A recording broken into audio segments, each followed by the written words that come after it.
Friends, writers, hello, this is Carter and welcome to this episode of Making It Up. If you're watching this on video, you will see my dog Scully sound asleep behind me.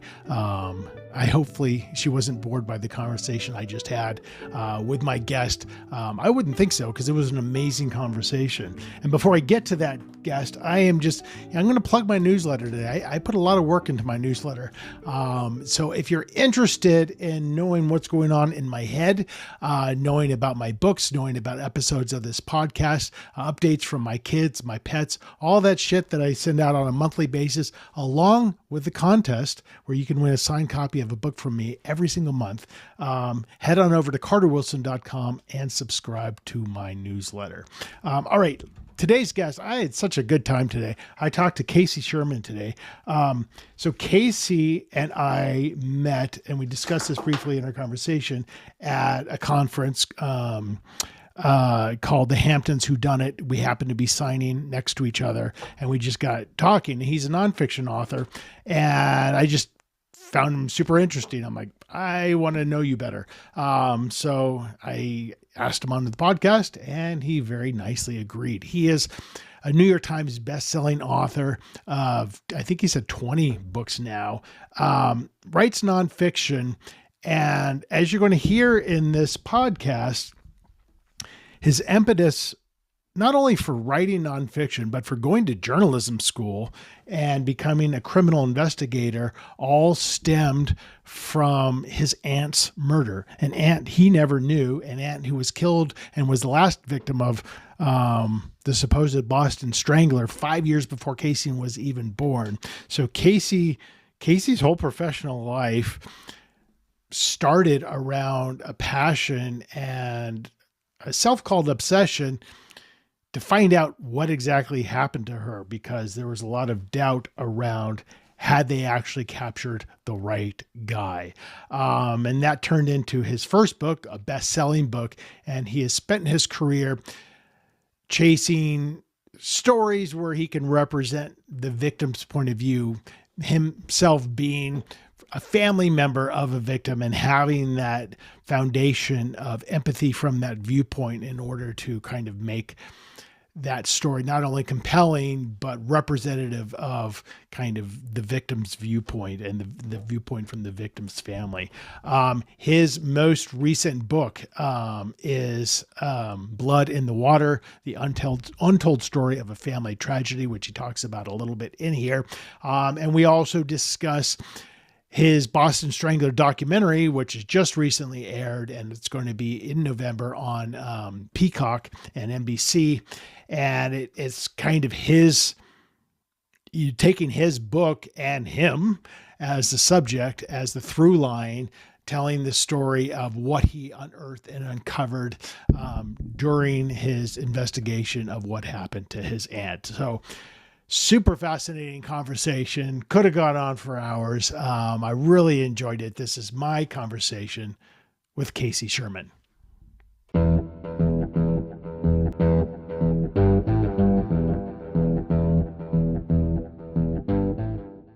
Are you a New England guy? From Massachusetts. Worked in Boston for 30 years as a investigative journalist. Yeah. So yeah, and we met obviously at the Hamptons Whodunit. We were signing right next to each other. We got talking, and you were very interesting to me. And I'm like, I want to dig into this guy's head a little bit more, which is why I asked you to come on. Obviously, that was months ago, but you were there promoting. It's a Murder in Tinseltown? No, Blood in the Water. No, so I was promoting Blood in the Water, and which was the book. I usually publish a book a year, so that's my latest book. Murder in Hollywood was the Lana Turner story, but. So one thing I'd like to chat a little bit about today, I've got a new 2-hour documentary that just debuted on the Oxygen Network about my investigation into the Boston Strangler case. Okay. My aunt was the last victim of the case. So it's a 2-hour deep dive into that. I do remember that. All right, well, let's definitely talk about that. But I want to go back a little bit, just you as a kid. And the preponderance of my guests are fiction writers, and Yeah. I mostly read nonfiction. It's more interesting to me. It doesn't cloud my head with, styles. And I have such respect for nonfiction authors because I have somewhat of an understanding of how much work it is, and the tenacity and the pure love you must have for it because it's so difficult. But as a kid, were you into storytelling? Were you thinking writing of some form might be something in your future? Yeah, quite frankly, I mean, hell no. I didn't read a lot of Yeah, books as a you and me kid. both. I was a kid of the 70s, early 80s, so it was TV and movies for That was me. me. I used to read Mad Magazine. That was my 100%. my deep dive into literature in the 70s and 80s. But I was always into storytelling. Loved classic films. Even growing up, my one of my family's close friends was a character actor that Hitchcock used to use in a lot of his films. This guy's name was Morton Mills. Now, Morton Mills, if you go on to IMDb, has been in like 500 movies. Wow. And you don't necessarily know his name, but you know his face. So he played the cop that pulls over Janet Leigh as she's escaping Phoenix before Yeah, meeting Norman Bates in Psycho. He was that's also in amazing. Torn Curtain. So I got an early tutorial on Hitchcock when I was just a kid, and I loved the way that he paced out his thrillers. Right. I call myself, Carter, the accidental author. I never believed I'd be writing one day, but that is until I was thrust into the spotlight because of my work on one criminal case, one of the biggest cases in American history, the case of the Boston Strangler. Yeah. Yeah. So yeah, we were very similar in the same way. And on the fiction route, I never aspired to write, and I just accidentally started writing in my 30s one day, and it was just kind of this watershed moment. So I definitely get that. What did you go to college for? What did you study? I studied journalism at Boston University. I was a journalism history major, and that Okay, kind of dictated my path moving forward. But I went to journalism school because I wanted to find answers to my aunt's murder. My aunt was 19-year-old Mary Sullivan, the youngest and final victim of that notorious Boston Strangler case. And Carter, my mother was 17 when her sister was killed. I didn't even know my aunt, but my mother had some questions about the guilt or innocence of the so-called Boston Strangler. And, I was too short to become a police detective. So I thought the best route I could take was going into journalism and track down as many answers around that case as I could. And, I investigated the case for about a decade, and it was very high profile at the time. And, Sebastian Younger, who was just coming off The Perfect Storm, reached out to me and said, I'd love to write your story and put it in a book. Now you get a call from a guy like that, and I yeah, was thinking, okay, well that's pretty impressive, and I'm excited about it. But as I went to think about it more, Carter, I'm like, wait, I'm living this, I'm investigating it. If anybody's going to be if anybody is going to write about it, it's going to be me, and it's going to succeed or fail based on those merits. And outside of journalism school, Carter, I had no formal training as a writer. I was yeah, an avid reader. I knew right. what I liked and what I didn't like. And I just decided, all right, I'm going to cherry pick the techniques of my favorite writers and take a crack at this thing. Well, plus a journalism background, so you have this notion of how to be pithy, how to not editorialize potentially. But I find it fascinating that your whole life, professional life, was totally on track because of this horrible event. Now, Yeah. so how old were you when your aunt was killed, and were you close with her?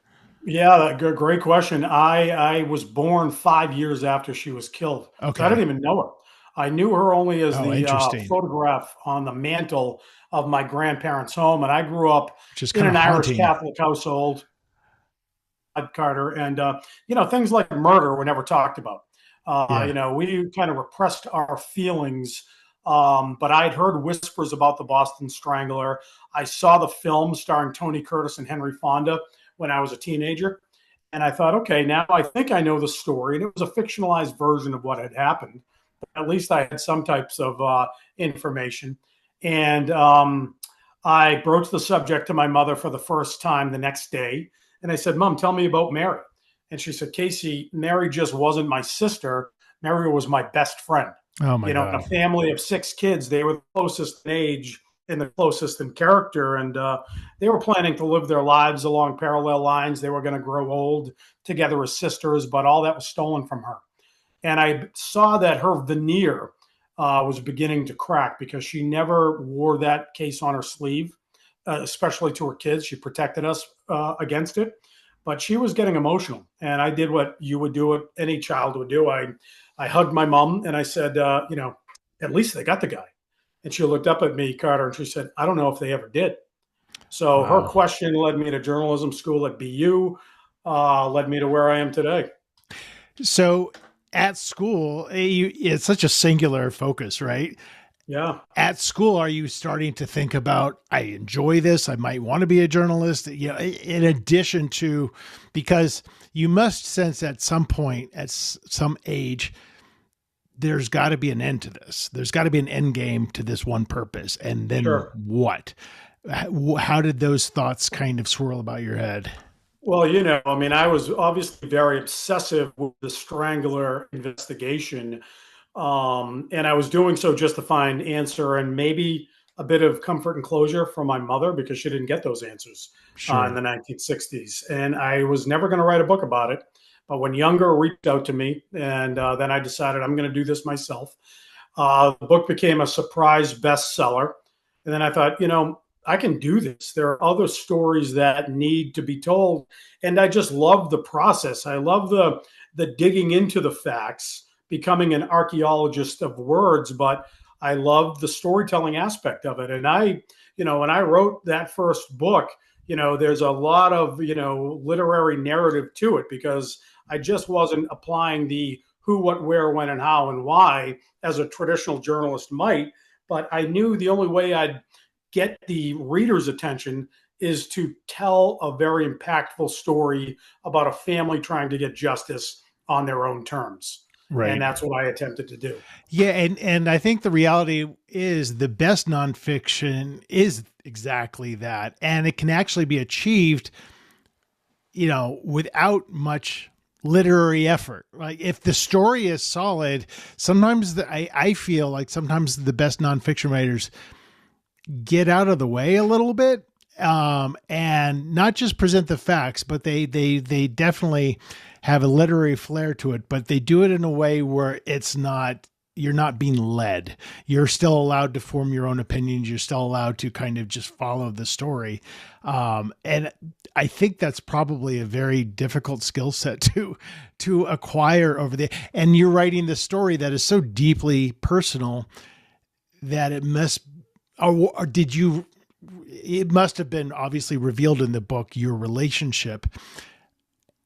So was it kind of gonzo in a way? It was more, memoir as Yeah, opposed to got a it. straight, true crime Right. narrative. I mean, I had to tell my family's story and how, Yeah. that story lent itself to my reinvestigation. So there's a lot of heart, Right. in that story and a lot of pain, which, I think lent itself to its success early on because, I put the reader in maybe not my shoes, but my mother's shoes. Right. What if your sister or your brother or your loved one was taken from you at an early age in such a horrible circumstance, and then you didn't get any answers? You Right. didn't get any help from the law enforcement officials that were supposed to be solving your loved one's crime. What do you do? And I took the reader on a very personal journey into darkness. And as an investigative journalist, I'm not one to sit with a stack of case files and write a book based on that. I've got to go out. Right. I've got to hit the streets. I've got to interview everybody I can in connection with any case that I work on. And oftentimes, the people that I'm coming face to face with are people that have committed crimes, people that Hmm. have committed murders, putting myself in precarious situations to get to the truth. Now, I look back on that stuff Carter, I'm 56 years old. 56-year-old Casey Sherman wouldn't do what 30-year-old Of Casey course. Sherman Yeah. did. Yeah. I'm a little more wise and protective of myself as opposed to being the bullish young journalist that I was at that time, doing anything I could to get the answers. Well, and it must, just thinking about it from a writer's perspective, you have this, I'm not going to say lack of confidence, but most writers have a lack of confidence when they're approaching their first book. And, to your point, it becomes a bestseller. And you have this now kind of fuel for telling these types of stories, but you kind of have to wonder, like, am I a great writer, or was it the content? Was it my connection to can I Can you write other bestsellers?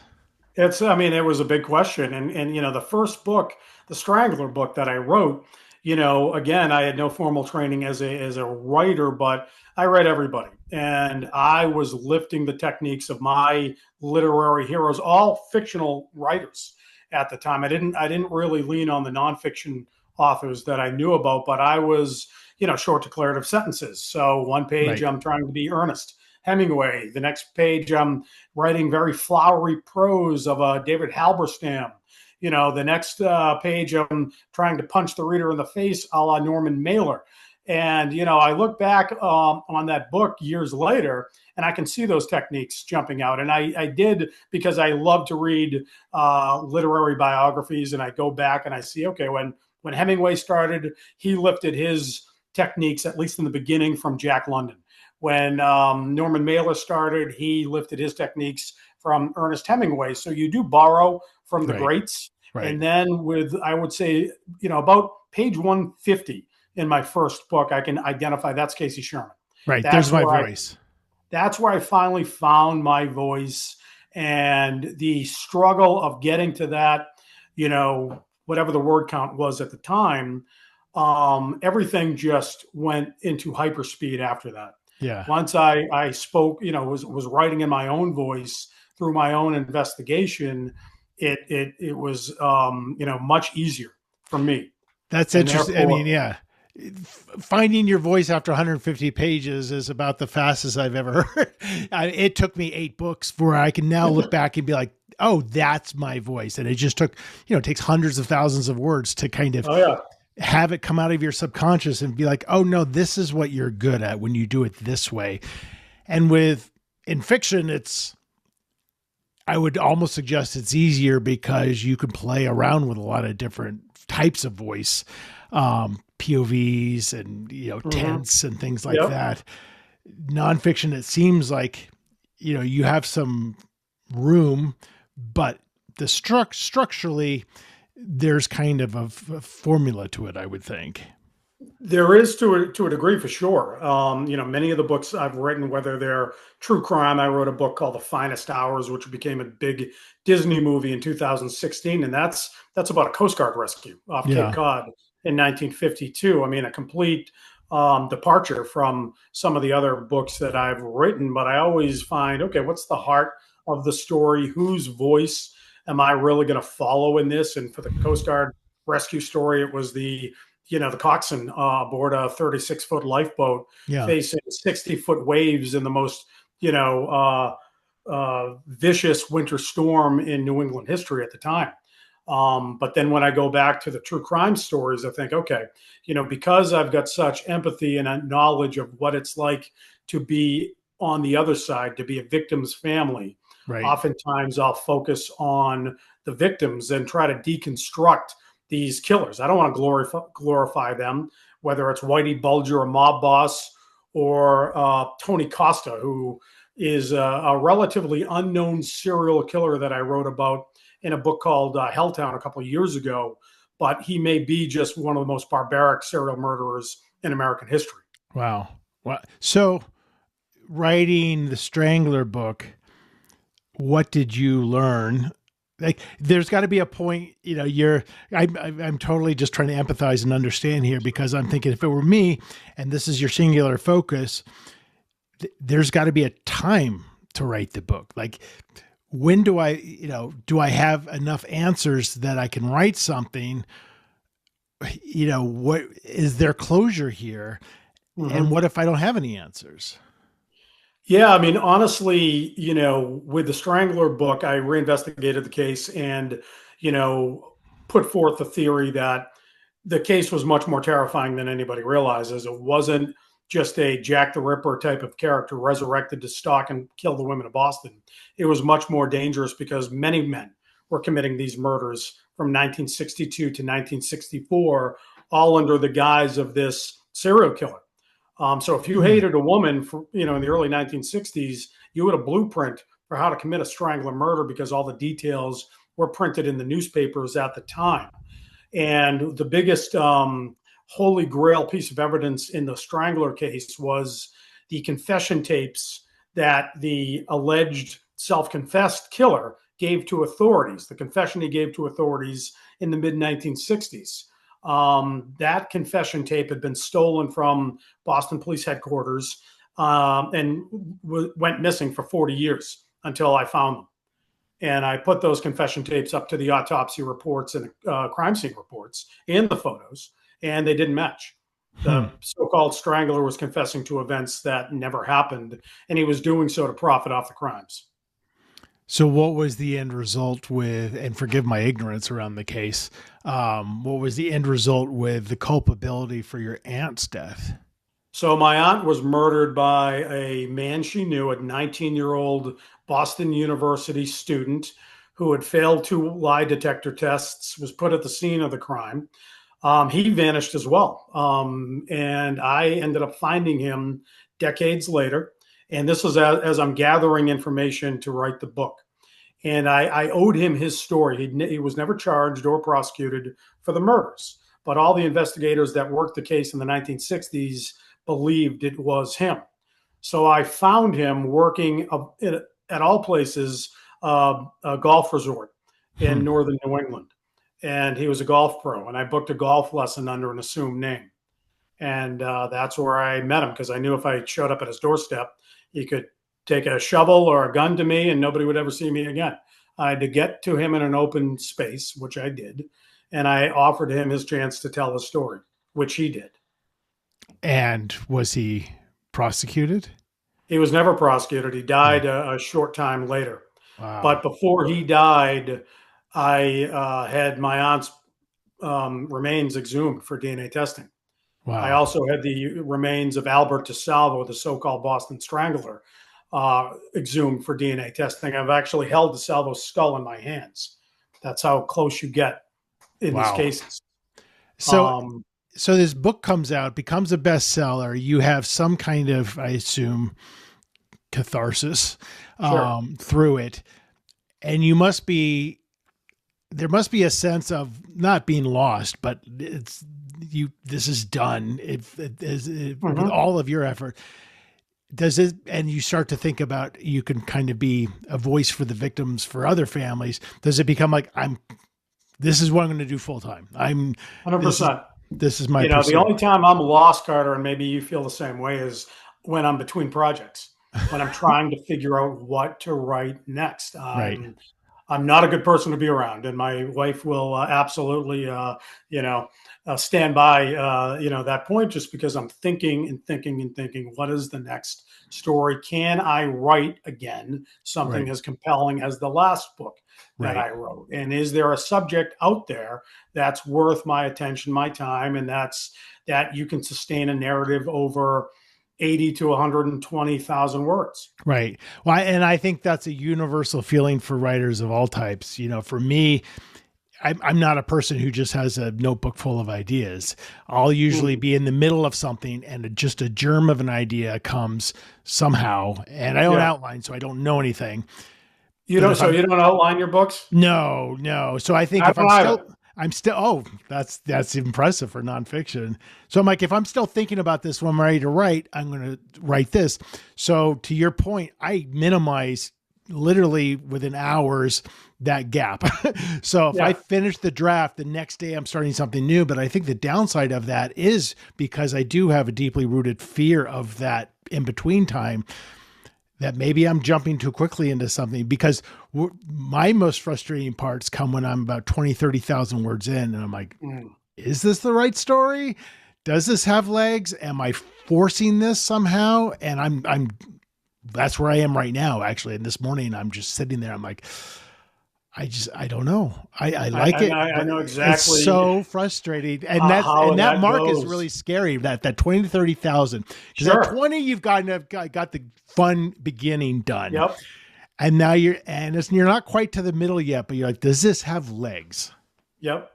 For me, and again, I don't outline my books, but as in nonfiction, I have a loose idea where I want to start. I know where I want to end up. Not really any idea how I'm going to get there. Yeah. And that's the joy of it all. And I look at every book I write as if I'm a mountain climber. Now, this card are from a guy that's never climbed a mountain in his life. But visually, I think, okay, my research phase, that's me at REI gathering equipment to climb. I'm gathering all the elements to do what I'm going to do. And, chapter 1, I've just arrived at base camp, setting up my tent. I can't even see the summit. I don't know where the hell that is. I just see the first rock in front of me and I begin to climb, and it's every 5,000 words I get to a different spot. The view looks a little different at 5,000. Right. Looks a little different at 10, much different at 20. When I get to 20, I think, okay, I can get to 30. 30 is that's probably the most frustrating time for me because, I know, all right, how am I going to push this forward with it to another, 50 to 60,000 words and not lose the attention of the reader. Right. Not just write to write and fill word count, but actually to, provide compelling narrative that's going to keep my readers, going from page to page. Well, and I've had this conversation before with nonfiction writers. You can also have, this is where I think must cause some frustration. In the fiction universe, you are completely in control, for better or for worse. Mm-hmm. You can just do whatever you want to do. Nonfiction, you might be so compelled by a story and you see the legs on it and like, this is going to be great. And then the research hits a dead end where you're like, I don't have the answers because I can't reach so-and-so, or this person just died, or whatever. Yep. Has that happened where you're just like, I don't know where to take this now? Well, it did happen in the last book that I published called Blood in the Water. And it's about a young man who took his mother on a deep sea fishing trip off the coast of New England in 2016. The boat goes down. She disappears, and he is a castaway on a life raft for 8 days in the North Atlantic before he's rescued by the crew of a passing Chinese cargo ship. So right there, you've got this incredible, dramatic event that hardly ever takes place, whether it's real or imagined. And after he's rescued, Coast Guard investigators begin to question his story.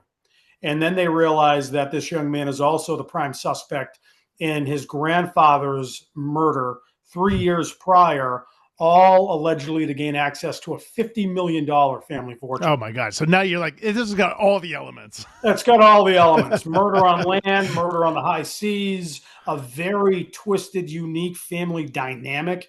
For those in your audience that have been, watching or reading about the Murdaugh case in South Carolina, the family in Blood in the Water makes the Murdaughs look like a bunch of amateurs. I mean, it really does. I mean, there's money and power corrupts a lot. But my biggest challenge in that case, because I decided to write about it, as the young man in the center of this case was charged and about to stand trial for the murder of his mother. And, that would have been a layup book for me, Carter, because I was going to, cover the trial, get all the testimony inside court, interview some people outside court, wait for the verdict to be handed down, write the book, and then just move on to the next project. Then the suspect dies very mysteriously behind bars in a very Jeffrey Epstein-esque situation. Interesting. So my question at that point, the question I had with my publisher at the time is, do I pivot to another story? Because there really isn't a gavel pounding ending to Blood in the Water. But I thought, no, I'm going to go at this. And I'm going to really put my journalist hat back on. It's not going to be as easy as I hoped it would be. It was much harder, but much more revealing to me at the end of the process. I Yeah. didn't have the killer or the alleged killer to interview, but I interviewed well over 40 eyewitnesses in both murders. I poured over every piece of documentary evidence related to the case. Now, this case had been written about ad nauseum by TV reporters, by newspaper reporters, by magazine reporters. Most of them came to the same conclusion that this young man was a killer. I come to a much different conclusion. So when you're covering something like this that, to your point, has been covered at least in short form, do you worry as you're spending all this time where like, what if somebody else comes out with a book 6 months before mine? That's always a concern, and that's, you have to really understand the marketplace. So my agent is very smart, saying, okay, if there's, I wouldn't have taken on this case had it not been an open, playing field. If there Yeah. was a competing book out there that was maybe a little ahead of mine, I'm not worried about any other journalist writing a book on the same subject. I know that mine's going to stand alone Yeah. because of the work that I do. Everything that I read about a case prior to jumping in, I consume it all, then I have to discard it. I Yeah. don't want any of it to influence my own investigation. I've got to Yeah. go at these cases with a completely objective feeling. Yeah. And with Blood in the Water, my technique in the way I approached it was, all right, Nathan Carmen, the young man involved here, he never got his criminal trial. So I'm going to give it to the reader. I present the prosecution's case. I present the defense's case. And then at the end of the book, I put the reader into that 16 member jury box. Wow. And I say, what would you do? Wow. If you were at his trial, would you vote to convict or would you vote to acquit? Wow. That's great because it gives the reader their own power of closure. They don't have to know exactly what happened because they'll never know. They don't. I mean, yeah, there are only three people that truly know what happened, and they're all dead. And what I love about the reaction to the book, Carter, is that my readers are divided. Half of my readers think he is a double murderer. Half of my readers think he was victimized and targeted because he was on the autism spectrum disorder. Wow. So you see this, wide range of perspectives. And people ask me, well, Casey, what do you think happened? Do you think he's guilty? I said, sometimes it depends on the day. Sometimes I'll wake up, given all I know, and think this kid was a criminal mastermind. Yeah. But other times I'll wake up and think there's no way this kid could have pulled it off. Now, I've investigated 200 homicides in my career as an investigative journalist, going all the way back to Jack the Ripper. I took a fresh look at a few years ago. I know how difficult it is to get away with one murder. Yeah. But to get away with two, 3 years apart on different, one at sea, one at land, this kid, I don't think had it in him. Yeah. But if I was in the jury pool, I probably would have voted to acquit him. Interesting. Not thinking that he may not be guilty, but just there wasn't enough evidence to put him in prison for the rest of his life. So we kind of mentioned about, there might be other writers writing on the same subject. The one downfall of that is whether or not your book stands out, which it would stand out, but it's the perception, right? Oh, this just came out. And I think this is especially true with TV film. So I wanted to ask about the documentary that we opened the conversation talking about and the influence of that from the fact that, what was it, Hulu had that series on, or whoever had that series on? Yeah, it was a movie last year, and you just hit the nail on the head. So Boston Strangler case, I spent 20 years of my life investigating it, wrote the book, but I had to put it away because Right. I've written 20 books now, and I'm always on to the next investigation. And I did see the Hulu film starring Keira Knightley last year. And I sat down, I watched it with my wife, and it's pretty decent movie. Yeah, from an agnostic perspective, I liked it because I just thought it was well shot, acted. Yeah, exactly. It was had that moody movie, and atmospheric. Film noir aspect of it, which I dig. Me too. As a consumer of movies, but the central character played by Keira Knightley was a Boston Herald reporter, female Boston Herald reporter, working the case in the 1960s. What the director and screenwriter did, unfortunately, was those people took my investigation, everything that I uncovered, and gave it to that character. So that character So in reality didn't do she any of was a that real stuff. life character, I Yeah, assume, but she yeah. never knew the things that she That I knew knew in the or that I movie. presented. Right. Yes. She actually, created the mythology of the Strangler. She was the one that sold Albert DeSalvo to the public as the killer. But the movie tells a different story where she is questioning the guilt of Albert DeSalvo. That didn't come along until I did that. And there was one scene in particular where Keira Knightley uncovers the confession tape of Albert DeSalvo, which changes her perspective in the case.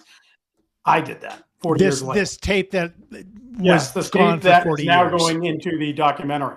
So, my wife is How looking at fucking me. frustrating that would be. I kind of laughed it off. My wife was pissed. Yeah. And she even said, she goes, Casey, if the next scene she's listening to those confession tapes, we're going to sue Disney. I'm like, we're not suing Disney. Right. I do enough work with the Right. with Disney the put out network. your movie. Right. Exactly. I said, I did reach out to the filmmaker afterwards. I'm like, you could have just given me a call, man. And, and we could have had a discussion about this before you did it. But right after that, a documentary film crew from NBC Peacock reached out to me because they knew my story.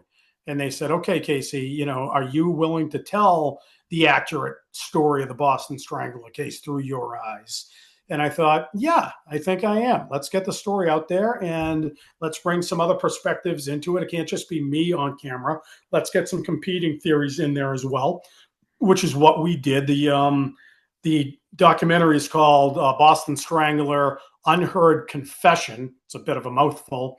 It premiered on the Oxygen Network on Sunday, the 26th. It's got several other airings on the Oxygen Network this month, and then it's going to start streaming on NBC Peacock, I think, beginning in November. So it's a documentary. It's a 2-hour documentary event. Yeah. And you're in it, I assume. Yeah, I'm kind of the narrative spine in it. So, the documentary filmmakers follow me as I'm retelling or, retracing the steps I took, 25 years ago. That must have been a wild experience on many levels. Many levels, indeed. And one of the most interesting things for me is, the murder scene where my aunt was killed in Beacon Hill in Boston, 44A Charles Street, a beautiful location. You would never think that this would be the scene of a crime, but it was a scene of a very brutal murder of my aunt. Not only was she killed with 3 ligatures, 2 scarves, and a nylon stocking, but the killer sexually assaulted her with a broomstick. Because she was murdered just after New Year's, the killer left a Happy New Year card placed by her left foot. Oh my God. So as a young journalism student at BU and later as a professional journalist, I have stood outside 44A Charles Street maybe 60 times over the years, trying to figure out what happened inside. Carter, I never thought I was worthy enough to go inside that apartment until Mary's killer was prosecuted, which ultimately he never was. But the documentary filmmakers asked me, they said, would you be willing to tour the apartment? And in the documentary I do. And it just brings up a slew of memories, of hopes, of dashed dreams. And clearly someone lives there. Clearly somebody lives there now. It still looks, despite modern technology, it's an old apartment in a historic section of the city. And it looks the layout is exactly as it was back on January 4th, 1964. Oh my God. Do you think the current owners or renters knew the history before the documentary crew knocked on their door? I think so. I think it's a pretty notorious location. Yeah. There are grave site tours of Boston where people get on a duck boat and somebody takes them all over the city, looking at these notorious crime scenes. And they always stop in front of 44A Charles Street. Wow. Well, Casey, we're going to wrap up. Before we do, we're going to do our own quick little storytelling, which I have noted in my time nonfiction authors do quite well. So no pressure or anything. I've got 3 books that I picked somewhat at random. You're going to pick one of them. We're going to pick a random sentence from a random page. I'm going to read that sentence, and that'll be the first sentence in a 2-minute long short story. So we'll just alternate sentences and see where it goes. I've got 2 nonfiction books and 1 fiction book. Douglas Brunt's The Mysterious Case of Rudolph Diesel. Darcy Coates' From Below, and Ben Macintyre's Operation Mincemeat. So choose one of those. Let's go with Macintyre. I love reading his stuff. Me too. He's great. Give me a page between 1 and 350. Let's go 150. Okay, so I'm going to quickly scan 150 for a sentence that might serve us well. For short storytelling, a little bit harder with nonfiction because it's it is. But that's okay. That's part of it. All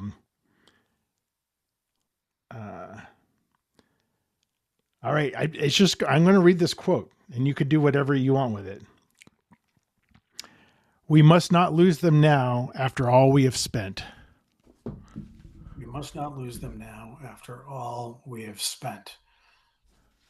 The body lay flat on a steel table in the mortuary in East London. They stared into his eyes. He was a dead man, 3 weeks running, but that dead man was about to turn the entire course of World War II. Oh, you're being true to the story. Benjamin knew that the dead man was the key to the lives of at least 30 other men who struggled 1,400 miles away. But if they didn't do what needed to be done, and what they needed to do was gruesome indeed, those 30 might as well be in this mortuary as well. Ooh, that's a good one. Those 30 men would never see his face, would never meet his family, would never know what it was like to dig up his body and his bones. But he would be an apparition on the front lines with them in the mission to, in the mission to survive the next day. Benjamin looked at the doctor who was the key to the entire operation, and he asked a question he never envisioned he would ever be able to ask or need to. How are you going to remove the face?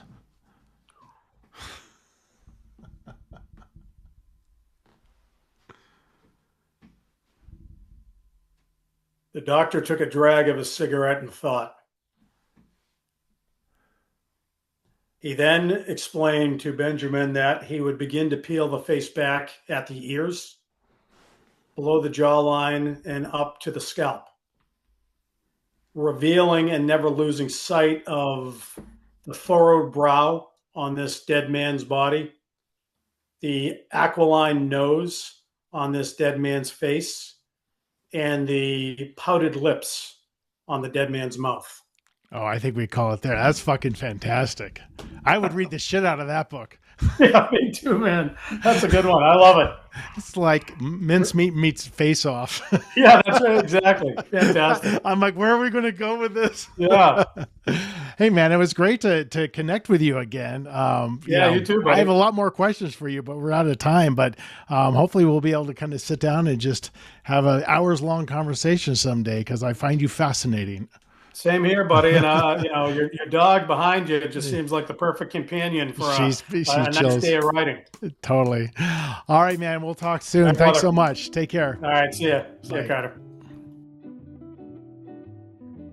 All right. That is it. That is my conversation with Casey Sherman. It was a good one. Intense at times for sure. This guy has seen and done a lot and super fascinating. And I thought we handled that storytelling quite well, considering it started from a nonfiction book, which is especially challenging. So I think we were doing that pretty good service. That quote, by the way, in that we started the story was from Winston Churchill. So I don't know why it's important that you know that. That's it for now. You can check out everything about me at carterwilson.com. And that's, you can check out my books, check out my podcasts, my newsletter, all that good stuff. Another episode of Making It Up will be out just next week. In the meantime, friends, take care.